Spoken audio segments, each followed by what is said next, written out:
দয়ার মালিক একটা নেককার সন্তান আমাদের দান করো, যেই সন্তানের দ্বারা আমগো ইজ্জত বাড়বে, সমাজের আলো ছড়ায় যাবে। ওই সন্তান দিয়ে লাভ কি যে মা বাবার ইজ্জত নষ্ট হবে? আল্লাহ এত দোয়া কবুল করলেন, এই দোয়াটা কবুল করবেন না এটা হতে পারে না। দোয়া কবুল হয়ে গেছে, নেককার একটা ছেলে আল্লাহ দান করছেন। ছেলেটারে দুনিয়াতে আসা মাত্র নবীর তরিকায় ডান কানে আজানের আওয়াজ, বাম কানে ইকামতের আওয়াজ। ছেলেটারে আদর্শ দিয়া বড় বানাইলেন। অল্প বয়সে যৌবন যখন চলে আসলো, এই যুবক তো সেই যুবক, গোটা দুনিয়াটাকে আগুন লাগায় দিল। ইহুদি বেঈমানেরা ওর নাম শুনতেছে কেমন যেন আতঙ্ক, মাথাটা গরম হয়ে যায়। বাইতুল মুকাদ্দাস মুসলমানের প্রথম কিবলার ওখানে ইহুদির একটা ধমক দিয়া সব সরায় বাইতুল মুকাদ্দাস হাতে নিল। মালয়েশিয়া, রাশিয়া সব বেঈমান, সিরিয়ার বেঈমানের মোকাবেলায় মোটামুটি দুনিয়াটা বিজয়ের ডঙ্কা বাজায় দিল। ইতিহাস যারা জানো, এই লোকটার নাম জানে না এমন কোনো হিন্দু নাই, বৌদ্ধ নাই, মুসলমান নাই। সারা দুনিয়ার ইতিহাসবিদরা এই যুবকের নামটা জানে, যেই যুবক দুই মা বাবার দোয়ায় হইছে। এমন মা দোয়া করছে স্বামী চাই জান্নাতে নিবে, এমন বাবা দোয়া করছে বউ চাই জান্নাতে নিবে। এই দুইজনের দোয়ায় সন্তান আসছে এক জগৎ বিখ্যাত অগ্নি শর্মা, এমন এক আল্লাহর মোহাব্বতের বান্দা, যার হস্তক্ষেপে ইসলামের পতাকা উড্ডীন বেঈমান নিপাত হয়ে গেছে, পরাজয় বরণ করেছে। ওই যুবকের নাম সেই সালাহউদ্দিন আইয়ুবী রাহমাতুল্লাহ আলাইহি। সুলতান সালাহউদ্দিন আইয়ুবীর ইতিহাস পর গুগলে লেখা আছে, সব ডিটেলস দেওয়া আছে। কে সে সুলতান সালাহউদ্দিন আইয়ুবী? সকল রাষ্ট্রনায়করা সালাহউদ্দিন আইয়ুবীর নাম না নিলে ওদের ইতিহাস কমপ্লিট হয় না। সুলতান সালাহউদ্দিন আইয়ুবী গোটা ইতিহাসের পৃষ্ঠায় স্বর্ণ অক্ষরে তিনি এখনো অমর। এই জন্য আগেও বলছি, ও যুবক, ডাক্তার যদি হও বেয়াদব হইও না তো তাসলিমার মতো জুতা খায়া পালাবা। এখনো সময় আছে, পেছনের গুনার থেকে তওবা করে নাও। তোমার গুনার খবর মা বাবা কেউ জানে না, আল্লাহ জানেন। ওই আল্লাহর মোহাব্বত নিয়ে মনে মনে গোপনে গোপনে একটু আল্লাহকে বলো, হে আল্লাহ, মনে হয় জানো এই ময়দানে আমার মতো গুনাহগার কেউ নাই। গুনার কারণে আমার হাত না পাক, চোখ না পাক, জিহ্বা না পাক।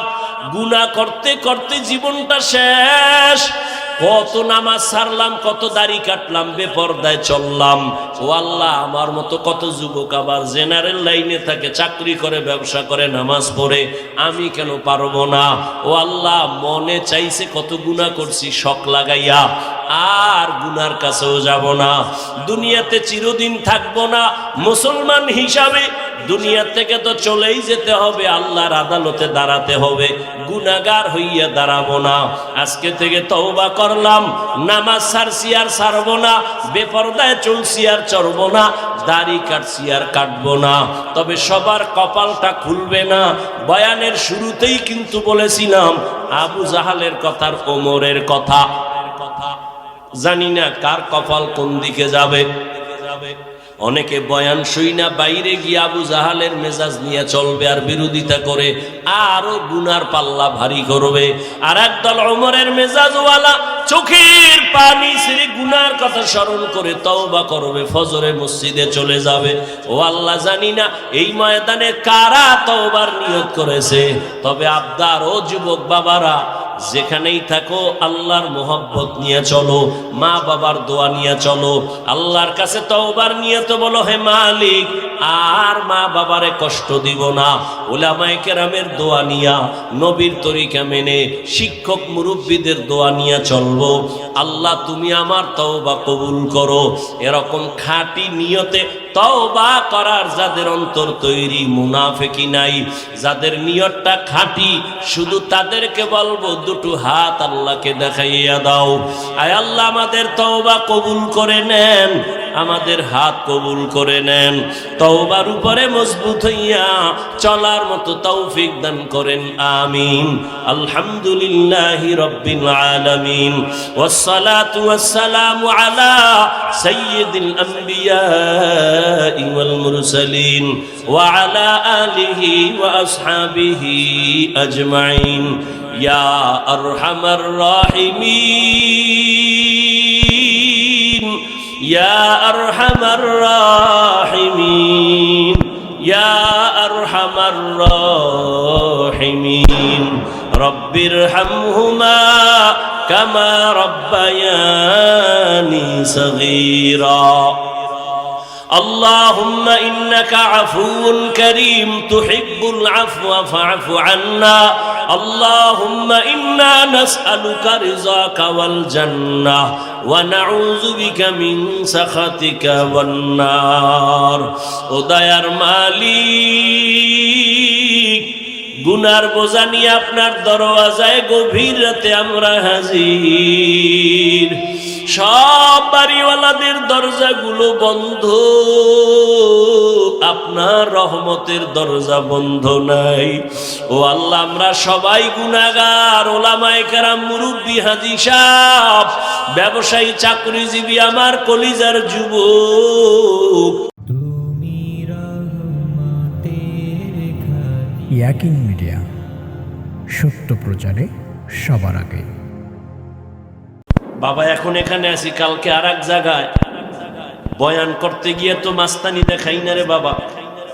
আমি তো একটা মানুষ, তুমি তো আমারে কম গালি দাও না, তাও জানি। কি পরিমাণ আমার বিরুদ্ধে লেখো তাও জানি। এরপরও কেমনে নরম হইয়া কথা বলি, মনে হয় যেন আমি তোমার টাকার কেনা একটা গোলাম। এত নরম হইয়া কথা বলতেছি, আবার ফাঁকে ফাঁকে মাফ চাই, মনে কষ্ট দিও না, মাফ করে দিও। আবার মোনাজাতে কান্না করি, আল্লাহ মাফ করে দাও। শুধু আমি না, সব ওলামায়ে কেরাম এইভাবে পাও দুইরা বয়ান করে। কি অবস্থা! তুমি আমার সামনে যখন আসো, আমি হাসি মুখে, আলেম ওলামা সবাই হাসি মুখে সালাম দেয়। অথচ তোমার মতো বুদ্ধি নিয়ে যদি চলতাম, মাস্তানি বাপ নিয়ে চলতাম, সামনে আসলে বলতাম তাড়াতাড়ি 5 হাত দূরে চলে যা, তোর শরীর থেকে গন্ধ আসে, তুই নামাজ পড়ো না, প্রস্রাব করে পানি লও না, সর। কিন্তু না, জানি, সব জানার পরও কিন্তু তোরে বুকে লাগায় একটা আলিঙ্গন করছি, ঘৃণা করি নাই। মাথায় হাত দিছি, হাতটা বাড়ায় দিছি সালাম দেওয়ার জন্য। মনটা বেজার করি নাই, হাসি মুখে কথা বলেছি। এতটা কেন করি? কি স্বার্থ? আমগো টাকা দাও তাও না, ঠিক মতো বেতনও দাও না। সভাপতি বেতন দেয় 100 টাকা মাসে, তাও ঠিক মতো মাসে মাসে দেয় না সভাপতি। সেক্রেটারি বেতন দেয় 50 টাকা, তাও প্রতি মাসে ঠিক মতো দেয় না। এরপর কোন ইমাম কোন মুসল্লির সাথে খারাপ আচরণ করে না, বরদোয়াও করে না। এত সুন্দর বুঝানোটা যদি আমি হিন্দুদের মন্দিরে গিয়ে বুঝাইতাম রে যুবক, 12 মাস লাগতো না, মাত্র 6 মাস দৈনিক 1 ঘন্টা কইরা যদি হিন্দুদের মন্দিরে গিয়া বয়ান দিতাম, খ্রিস্টানদের গির্জায় গিয়া বয়ান দিতাম, আমার মন বলে ইনশাআল্লাহ এদেশের হিন্দু খ্রিস্টান সব মদিনার আশেক হয়ে যাইত। অথচ তোমার পেছনে 12 মাস ফজরের পরে, জোহরের পরে, আসরের পরে, মাগরিবের পরে বয়ান আর বয়ান আর বয়ান। মানুষ এমন ভাবে টানতেছে, মনে হয় যেন 5 মিনিটের জন্য হুজুর আসবেন, একটু দেখা কইরা যাবেন, এইভাবে মানুষ টানে। এত বয়ানের পরেও কেন পরিবর্তন নাই? এর একমাত্র কারণ, তুমিও মুসলমান, আমিও মুসলমান, তোমার আমার আল্লাহ এক, নবী এক, কোরআন এক, কাবা এক, ধর্ম এক, কালেমা এক। তাহলে তোমারে আমার বুঝাইতে হবে কেন? অথচ তোমারে বুঝাইয়াও টুপি মাথায় দেওয়াইতে পারি না। আমি মুসলমান, টুপি খুলতে চাই না, লজ্জা পাই। আর তুমি কেমন ভিআইপি মুসলমান, টুপি মাথায় দিতে চাও না, লজ্জা পাও। আমি দাড়ি কাটতে চাই না, লজ্জা। তুমি কেমন মুসলমান যে দাড়ি রাখতে চাও না, লজ্জা। আমি মুসলমান, মসজিদে না ঢুকলে লজ্জা পাই।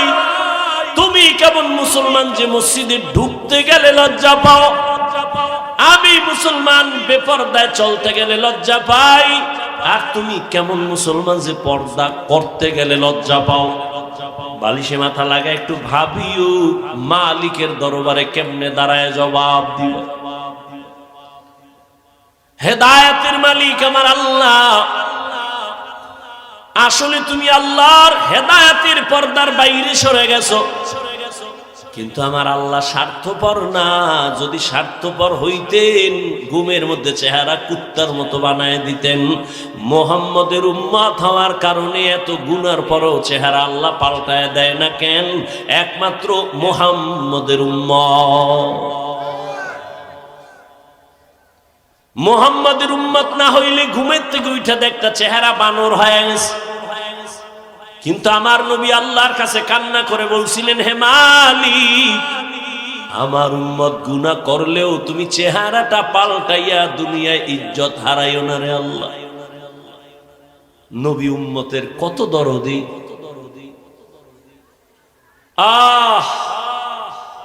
জীবনে সব পাইছো, আল্লাহরে পাও নাই তো কিছুই পাও নাই। একদল কান্দে সব হারাইছি, আর একদল কাঁদতেছে পাইয়াও পাইতেছি না, উপায় কি? কিন্তু যাদের কাছে কোরআন আছে, নবীর আদর্শ আছে, এদের মাথায় কোনো টেনশন নাই। আগেও যেমন এখনো তেমন, ভবিষ্যতেও তেমন। চেয়ারম্যানের চেয়ারের মেয়াদ শেষ, আর নবীর আদর্শওয়ালা টুপিওয়ালা আলেমদের চেয়ারের কোনো মেয়াদই নাই। আবার শেষ কিসে? কারণ টাকা দিয়া সম্মান কিনলে ফুলের মালার পরে আবার জুতার মালাও আছে। আর আমার আল্লাহর দেওয়া সম্মান যদি পায়, দুনিয়ায়ও বাদশাহ, পরকালেও বাদশাহ। আল্লাহ পাক বলেন, ও মুমিন, সাহায্য চাও সবর ও সালাতের মাধ্যমে। আমি আল্লাহ সাবিরিনদের সাথেই আছি, কোনো ভয় নাই। নবী বলেন, আল্লাহ যারে বেশি মায়া করেন তাকে পরীক্ষা করবে মুসিবতের দ্বারা। স্বামী আর স্ত্রী ঘরের মধ্যে বৈশা মহব্বতের আলাপ করে, হঠাৎ করে স্ত্রী একটা ভালো বাবার মেয়ে স্বামীরে পরীক্ষা করার জন্য ডাক দিয়ে কয়, ও স্বামী আমার, তুমি আমারে কেমন মহব্বত করো, ভালোবাসো বলো। স্বামী বলে, তুমি আমার জান, তোমারে নিয়ে আমার জীবন আর মরণ। তুমি আমারে যা বলবা আমি রেডি, যা চাও তাই দিব, আমার চাইতে দেরি পাইতে আমার থেকে দেরি হবে না। স্ত্রী পরীক্ষামূলক কয়, সত্যি? কয় সত্যি। যা চামু দিবি? কয় দিব। কয় তালাক দে। স্বামী বলে, কি বলেছ রে বিবি, এটা কেমন করে সম্ভব? ওয়াদা করেছো চাইলেই দিবা, দাও, তালাক দাও। বলে, মরে যাব তারপরও তোমারে তালাক দিব না। দুইজনের ভেতর একটু মৃদু ঝগড়া শুরু হয়ে গেছে। সমাধানের জন্য নবীর দরবারে রওনা। রাস্তার মাঝে যাইয়া হঠাৎ করে স্বামী বেচারা রাস্তার পাশে পড়ে গিয়ে পা ভেঙ্গে গেছে। নুজহাতুল মাজালিসে ঘটনা আছে। স্বামী বেচারা একটা চিৎকার দিয়ে কয়, আমারে ধর, আমি মইরা গেলাম, সহ্য করতে পারি না, পা ভাঙ্গা ব্যথা। স্ত্রী হাতটা ধইরা কয়, চল, নবীর দরবারে যাওয়ার দরকার নাই, বাড়ি চলো। বাড়ি যাইয়া স্বামীর হাত ধরে কয়, স্বামী আমারে মাফ করে দাও, আমি যে তালাক চাইছিলাম কথাটা ফিরায় নিলাম, উড্ড করে নিলাম। স্বামী ডাক দিয়া কয়, বিবি, তালাক কেন চাইছো? আবার চাওয়ার পরে কেন আবার উড্ড করে নিতেছ, কারণ কি? স্ত্রী বলে, তুমি কি নবীর হাদিস শুনো নাই? কি? নবী বলছেন, আল্লাহ যারে বেশি ভালোবাসবেন মুসিবত দিয়া তার একটু পরীক্ষা নিবেন, চোখের পানি নিবেন। আমি তোমার ঘরে আসছি আব্বা আম্মার মায়া সারিয়া, তোমার ঘরে এত বছর ছিলাম, কোনো মুসিবত দেখি নাই, কান্নাও নাই। যেখানে মুসিবত নাই ওখানে খোদার রহমত নাই, যেখানে আল্লাহর রহমত নাই সেখানে আমিও থাকতে চাই না। কিন্তু রাস্তার মাঝে যাইয়া যখন তুমি পা ভেঙ্গে চোখের পানি ছেড়ে কাঁদছো, আমার মালিকের রহমত তোমার উপরে চলে আসছে, তোমার আল্লাহর পরীক্ষা শুরু হয়ে গেছে, রহমত নেমে আসছে। আমি নিয়ত করেছি যেখানে মুসিবত আছে ওখানে রহমত আছে, আর যেখানে আল্লাহর রহমত আছে সেখানে আমিও আছি। জিন্দেগি মে বন্দগি তু কর নহি, जिंदगी में बंदगी तू कर नहीं, जिंदगी बे बंदगी शर्मिंदा है, जिंदगी बे बंदगी शर्मिंदा है। খারাপ লাগে? এই যুবক ঘুমাও, এটার লাগে একটু একতারা হইলে মজা লাগতো না? গানের তার কানে লাগাইয়া ঘুমাইতেছ রে যুবক, 5টা সেকেন্ড যদি ভাবতি যে ঘুমের মধ্যেও তো আজরাইল আসে, আমার রুমের মধ্যে যদি আজরাইল অন্ধকারে আইসা দেখে আমার কানের মধ্যে গানের তার লাগানো, হেডফোন লাগানো, আমি মুসলমান, আমি মালিকের দরবারে কেমনে জবাব দিব? রহমতের নবী বলেন, ঢোল বাদ্যের আওয়াজ যদি পাও কানে আঙ্গুল দিও, এটা শয়তানের আওয়াজ। আর এমন কোন গান নাই যে গানের আওয়াজে মানুষের গুনার দিকে আকর্ষণ বাড়ে না। কিন্তু বাবা আজকে একটা দাবি কইরা যাই, পারলে মানিও। আবদার, অর্ডার নয়, আবদার। কলিজা দিয়ে একটা আবদার করি রে যুবক, আমার বয়ানে তো মোবাইল বন্ধ করবি না। মক্কার ইমামাইয়াও যদি তোরে 1 লাখ টাকা দিয়াও কসম করায় কোরআন মাথায় নিয়ে, তারপরেও মোবাইল ছাড়বি না। মা ছাড়তে রাজি, বাপ ছাড়তে রাজি, মোবাইল ছাড়তে রাজি না। যেহেতু চালাবি, এই মোবাইল নিয়ে মরবি, ওয়াদা করছো, তাহলে আর কেমনে ফিরাম?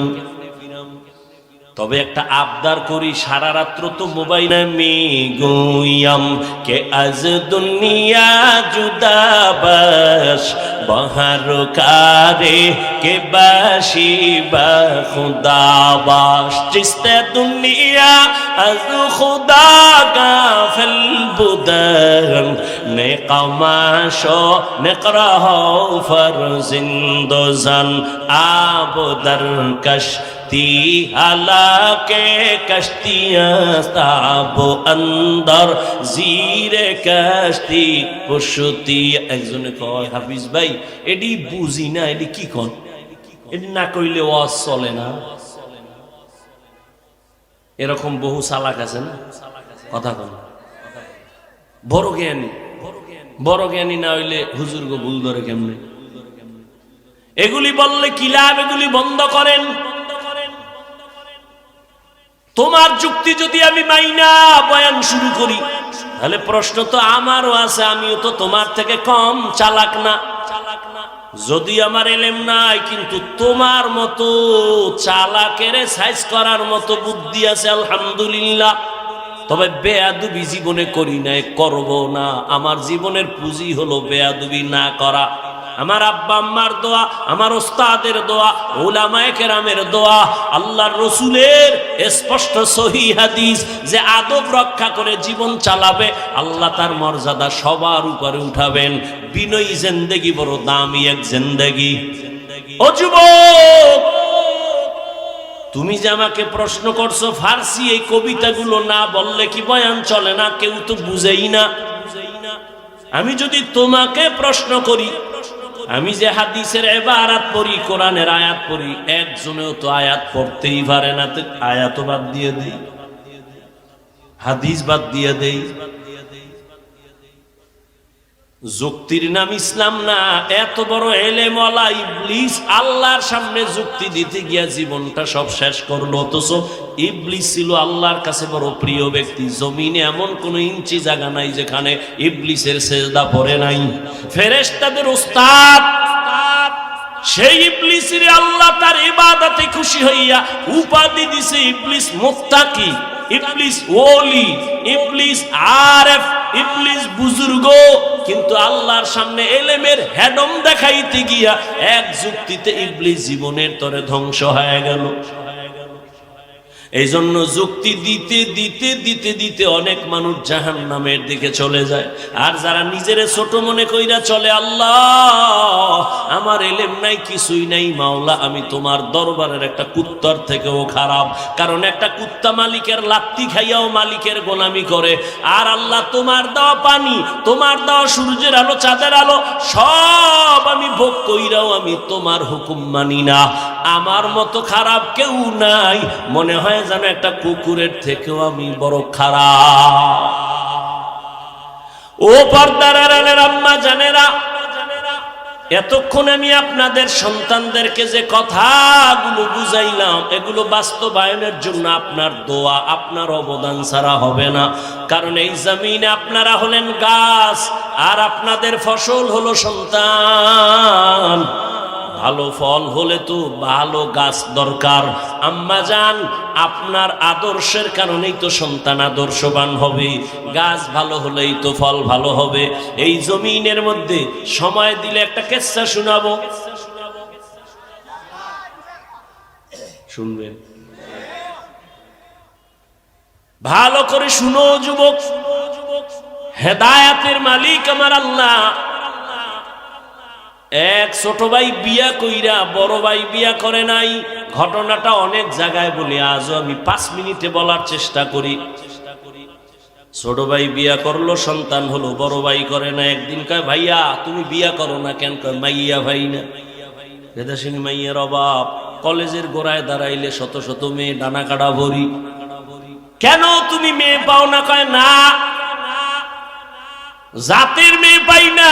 ছোট ভাই ভাবলো, মনে হয় যেন একটা সুন্দরী রূপসী, একটা সম্ভ্রান্ত পরিবারের মেয়ে চাই। খুঁজা খুঁজা বাইর করছে, কইরা কয়, ভাইয়া ভালো পরিবারের একটা মেয়ে পাইছি। কি? কয় কলেজে পড়ে, ভালো একটা মেয়ে পাইছি, ইংলিশ মিডিয়ামে পড়ে, বাবা অনেক টাকাওয়ালা। বড় ভাই, আমি এই মাইয়া চাই না। তো কি চাও এটা কম? এবার ভাই ডাক দিয়া কয়, ও ছোট ভাই শুনো, আমি একটা জীবনে মেয়ে চাই, আমার জীবন সঙ্গিনী হবে, যে আমার হাত ধইরা আমাকে জান্নাতে নিয়ে যাবে। কোথায় নিবে? কি যুবক, বিয়া করছো? কোরআন শপথ করছো না? কয় হুজুর আমার সাথে তো শপথ করছে মাইয়া, জীবনে আর না। আমি বললাম, ওই মাইয়ার সিরিয়াল কত জানোনি? কয় না। আমি কই, তোর সিরিয়াল যত, মাইয়ার সিরিয়ালও তত। তোর সিরিয়াল কত? কয় 3। 2 মাইয়ার পরে এই মাইয়া। আমি বললাম, আল্লাহর কোরআন সাক্ষী, তোর মাইয়ার সিরিয়ালও 3। 2 বলার ইজ্জত নষ্ট কইরা তোরে ধরছে, তোরে ইজ্জত হারায়া রাস্তার ফকির বানাবে।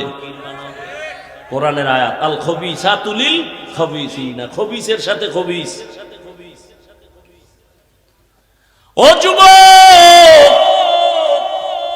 জীবনে লেখাপড়া করে ডাক্তার হইও, দোয়া করে যায়, আমার দোয়া কবুল হবে না, হবে না, হবে না। তবে এই মাঠে বহু আল্লাহর বান্দা আছে যাদের দোয়া কবুল হবে বলে অন্তর সাক্ষী দেয়।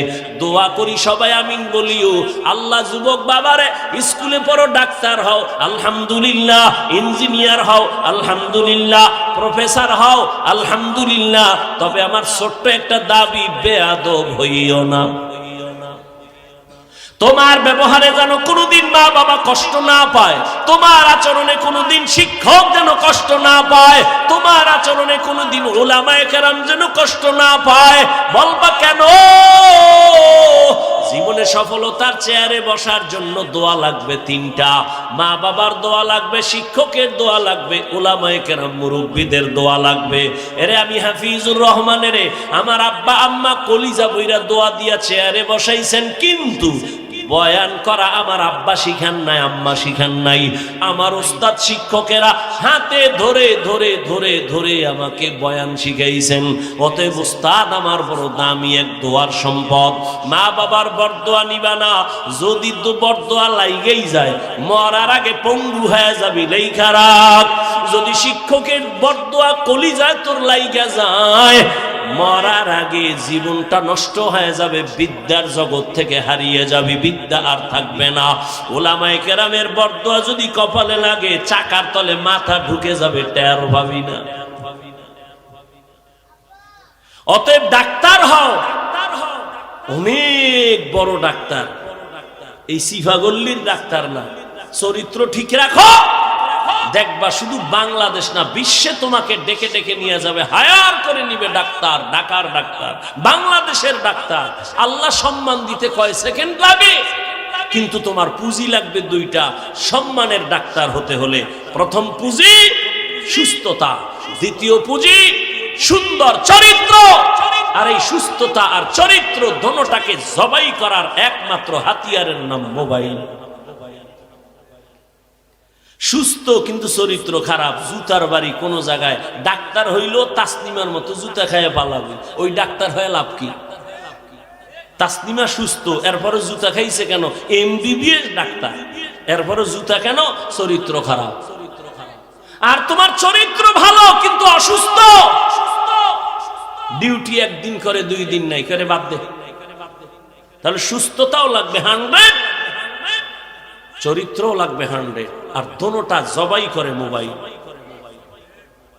আমি কি বানায় বলতেছি? সবার হাতে মোবাইল আছে। এখন বাসায় যাইয়া গুগলে সার্চ দিবি, টাচ মোবাইল দেখলে শরীরের অঙ্গের কি কি ক্ষতি হয়, চিকিৎসা বিজ্ঞানীরা কি থিওরি দিছে সব গুগলে আছে, আজকে গিয়ে দেখিস। আমি হুজুর গুডিতে হুনবি না, কপাল ফোরা, হুজুর গুফরে বিশ্বাস কম, জীবন বড় ওয়াজ করছি নবীর সুন্নতের, হাত ধুইয়া খানা খা, এখন ধোয় না। মাওলায় করোনা ধরাইয়া কানে ধরাইয়া এখন হাত ধোয়া, এখন পকেটের মধ্যে মেডিসিন, ফাঁকে ফাঁকে বাইর করে হাত ধোয়, বাইর করে হাত ধোয়। আমার একা ধুইবেন, আমি তুমি কিয়ামত পর্যন্ত ধুইলে একটা নেক পাবা না, সুন্নত হিসেবে ধুইলে সব পাইতা। এখন ঠেকায় পড়ছো, মাইনকে সিফা আটকায় গেছো, এখন আর হাত ধুইলে লাভ কি? রসুলের সুন্নত হিসেবে তো আর হাত ধো না। আল্লাহ হেদায়াত দান করে। বাবা এই জন্য বলছি, ডাক্তার হও, ইঞ্জিনিয়ার হও, প্রফেসর হও, বেয়াদব হও না। সুন্দর চরিত্র আর সুস্থতার জন্য নিজেও চেষ্টা করো, আর সফলতার জন্য 3 জায়গার দোয়া, মা বাবার, শিক্ষকের, উলামায়ে কেরাম, মুরব্বীদের। এছাড়া কোনো বাহাদুরি চলবে না, দুনিয়া চলবেই না। বড় ভাই কইছে আমি বিয়া করুম, তবে এমন একটা মেয়ে চাই যে মেয়ে আমার হাত ধরে কই নিবে। ছোট ভাইকে তোর কপালে বিয়ে নাই, যা। বড় ভাইকে তো একটা কথা শোন, আল্লাহ যদি কবুল করে সময় লাগবে না। ইয়াকিন কার উপর? হ্যাঁ, আল্লাহর উপর। মোনাজাত ধরে কান্না করে, হে আল্লাহ তুমি ওয়াদা করেছো সাহায্যের জন্য, আমি সাহায্য চাইতেছি রে আল্লাহ। এমন একটা বিবি আমার জন্য মেয়ে মিলায় দাও, আমি টাকা চাই না, বাড়ি চাই না, তবে এমন একটা আদর্শবান চরিত্রবান মেয়ে চাই যে আমাকে হাতে ধরে জান্নাতের পথে আগায় নিবে। দোয়া চলতেছে, খবর পাইছে পাশের এলাকায় একজন বুজুর্গ আল্লাহওয়ালা আসছে মসজিদে, মানুষ দোয়ার জন্য যায়, ও গেছে ফজরের নামাজ গিয়ে আদায় করেছে, মোনাজাত দিয়ে দিব। আরে ভাই মোনাজাত তো দিব, তো একটু ধৈর্য ধরো না। আগে আগে বাসায় যাবা, খোদায় নানিরে কেমনে যাবা? একজনে আগে রওনা হইছে বাসায় যাবো, আর একজনে বইয়া মোনাজাত দিয়ে এরপরে আস্তে আস্তে রওনা হইছে। হে যাই দেহে হে আগের 1 ঘন্টা আগের বেড়া রাস্তায় খাড়ায় রইস, কিও কয় চাক্কা সাইরোটা শেষ, হসপিটালও না ইরাইতে কইব। এনে 1.5 ঘন্টা বইয়া শেষ পর্যন্ত হাঁটতে হাঁটতে হাঁটতে হাঁটতে বাসায় গেছে ফজরের সময়। আর এই যে আগে শেষে মোনাজাত দিয়ে গেছে, হে গাড়ি নিয়ে খুব দ্রুত বাসায় গেছে। মাওলায় না নিলে কেমনে যাবা? জীবনে তো কম ঘুমাও নাই, জীবনে তো রাত্র সজাগ থাকছো, গুনাহ কইরা একটা রাত্র কি নেক কইরা থাকছো? আল্লাহ জিগাইলে বলবা হ্যাঁ থাকছি, তোমার জন্যই এই সময় দিছি, নাইলে এখানে কেউ জোর করে ঢুকায় নাই। ও আল্লাহ তোমার মোহাব্বত এখানে ঢুকছি এবং মোনাজাত দিয়ে গেছি, একটু চোখের পানিও ছাড়ছি। ও আল্লাহ তুমি এই উসিলায় কি মাফ করবা না? আমি তো মাফ করার জন্য বাহানাই তালাশ করি, একটা সুযোগ খুঁজতেছি, একটা লাইন খুঁজতেছি, লাইন আছে কিনা দেখি। লাইন যখন পাইয়েই গেছি, কোনো লাইন নাই। নাম কি? নাম হইল আব্দুর রহমান। এটাও একটা লাইন, সহিহ হাদিস। আল্লাহ কয় যা তোর এই নামের উসিলায় জান্নাত দিয়ে দিল। তা তোমার নামও তো লাইন মতো নাই। নাম রাখছে হাসি, খুশি, নদী, বৃষ্টি, সবুজ, গম্বুজ, নাম। সারা দুনিয়ার বেঈমানের বাড়ি একজন আব্দুর রহমান আছে, রহিমা নামের কোন মেয়ে আছে? তোমার আমার কপাল এত খারাপ কেন যে ইসলামে নামের অভাব? বেঈমানের নামগুলো মুসলমানের ঘরে কেন? একজনের নাম রাখছে বিপদ, ডাক দিছে এই বিপদ। আর একজনে চাই ভাই আমার মহা বিপদ।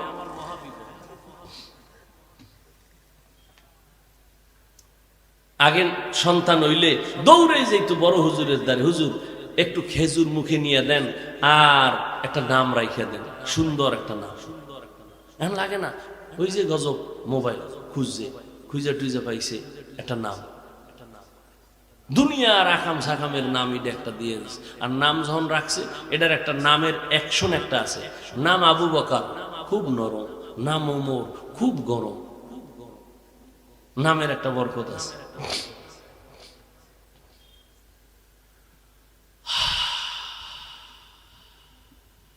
হুজুরের দ্বারে গেছে দোয়ার জন্য, ফজরের নামাজ পড়া সব চইলা গেছে। হুজুর আমার বাড়ি অমুক এলাকায়, একটু দোয়া করেন। বাবা বিয়া করছো? কয় না।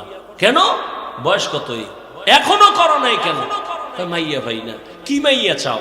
কয় হুজুর আমি আল্লাহর কাছে দোয়া করি, এমন একটা মেয়ে চাই যে মেয়ে আমাকে বিবি হইয়া সহযোগিতা করে জান্নাতের পথে আগায় দিবে। হুজুর কয় দোয়া করি।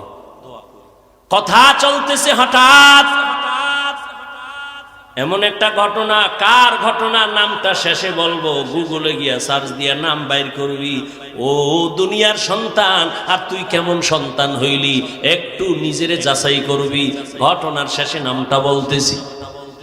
হঠাৎ মসজিদের বারান্দার বাহির থেকে একটা কচি কণ্ঠে মেয়ের সালামের আওয়াজ।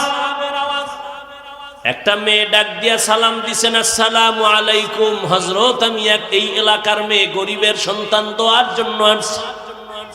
হুজুর ডাক দিয়া কয় রে মা, তোমার আব্বা কি করে? কয় নাই। বলে তোমার বয়স কত? এত। কয় বিয়ার বয়স তো পারায় যাচ্ছে, কেন বিয়া করো না রে মা? মেয়েটা কান্না করে বলে হুজুর আমি গরিব, আমি কোথায় একটা ভালো জামাই পাবো? আমার চরিত্র আমি এখনো নষ্ট করি নাই, তবে আমি মোনাজাতে আল্লাহর কাছে বারবার দোয়া করি, আল্লাহ এমন একটা ছেলে আমার স্বামী বানাইয়া দাও যে আমার হাত ধইরা আমাকে জান্নাতের পথে আগায়া দিবে। মাওলায় মিলাইছেনি।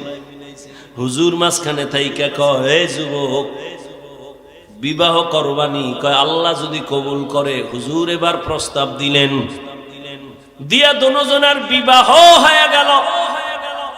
এক হাতে কোনোদিন তালি বাজে না, বিনা বাতাসে পানি নড়ে না। স্বামী আর স্ত্রীর মন এক না হইলে ওই বাগানে ফুল ফোটে না। দুজন এখন এক মনের। আজান হলে স্বামী কায় নামাজ, স্ত্রী কায় নামাজ।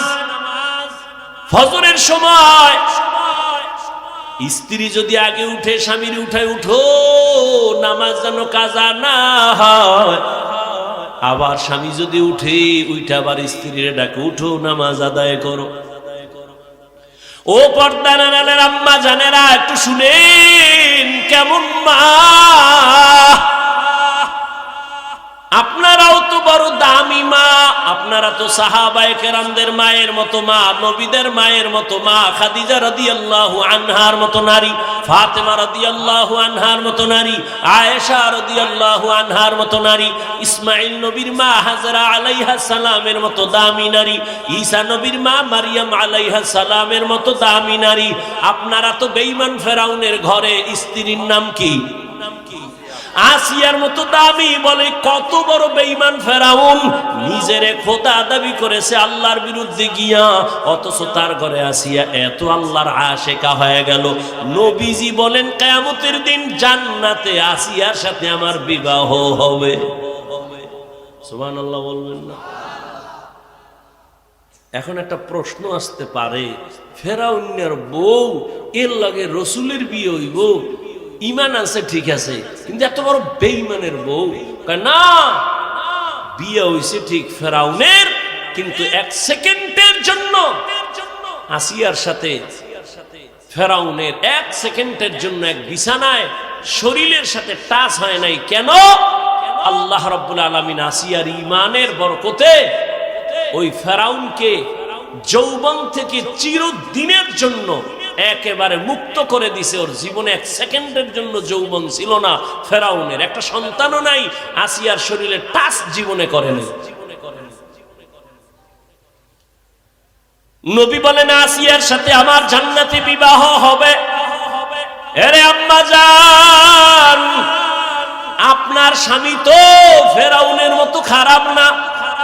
আম্মা, আপনি কি পারতেন না 5 ওয়াক্ত নামাজ পড়ে স্বামীর জন্য কলিজা দিয়া দোয়া করতেন? আল্লাহ, একটা স্বামী আমার দিন নাই রাত নাই বাইরে ঘুরে আর কষ্ট করে, নিজের জন্য কোনো স্বামী কষ্ট করে না।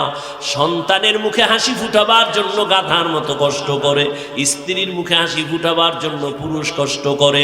ও আল্লাহ, আমার স্বামীর কামাইতে বরকত দাও, আমার স্বামীরে হেফাজত করো। আর ঘরে আসলে বুঝাইতেন স্বামী নামাজ পড়ো, হালাল ভাবে চলিও। মা বাবার মায়া ত্যাগ কইরা আসছি তোমার ঘরে, না খাইয়া থাকলেও আসি, খাইয়া থাকলেও আসি, তবে আমার জীবনের দাবি অবৈধ টাকা ঘরে আনবা না। হারাম টাকা খাইয়া নিজেদের রক্ত, সন্তানের রক্ত কখনো নাপাক করব না। আম্মাজান যদি স্বামীরে বুঝাইতেন, কোন স্বামী হারাম টাকা ঘরে নিত না। সন্তানের যদি বুঝাইতেন, বাবা আমি তোর মা, কোন দিন মরে যাব জানি না, তবে তোর কাছে আমার জীবনের দাবি কোনদিন মিথ্যা কথা বলবি না, কারো সাথে বেয়াদবি করবি না। সন্তান আস্তে আস্তে আপনার কথায় আদো বলা হয়ে যাইত। ডাক্তার হলেও সন্তান দোয়া করত কোরআন বলিয়া, ইঞ্জিনিয়ার হলেও দোয়া করত। এরে আম্মা জান, আপনার মতো কত মা এখনো খুঁজলে পাওয়া যাবে এলাকায়, নামাজ পড়ে, পর্দা করে, স্বামীর মাল হেফাজত করে, সন্তানগুলো আদর্শওয়ালা বানানোর চেষ্টা করে। আম্মা জান, আপনি কেন পারবেন না? ও বোনেরা, আপনার মতো কত বোন স্কুল কলেজে পড়ে, নামাজ পড়ে, পর্দা করে, মোবাইলে চরিত্র নষ্ট করে না, বিক্রি করে না। ও বোনেরা, আপনারা কেন পারবেন না? ও বৃদ্ধ বাবাজি, আপনার মতো কত বুড়ারা মসজিদে গিয়া নামাজ পড়ে, আপনি কেন পারবেন না? ওই স্বামী আর স্ত্রী দুইজনে এক মনের হইয়া মোনাজাত করে, দোয়া করে, আল্লাহ দোয়া কইরা পাইছি দুইজনে স্বামী আর স্ত্রী। আর একটা দোয়া জীবনে আছে, দোনোজনে কান্দে আর আল্লাহর কাছে দোয়া করে,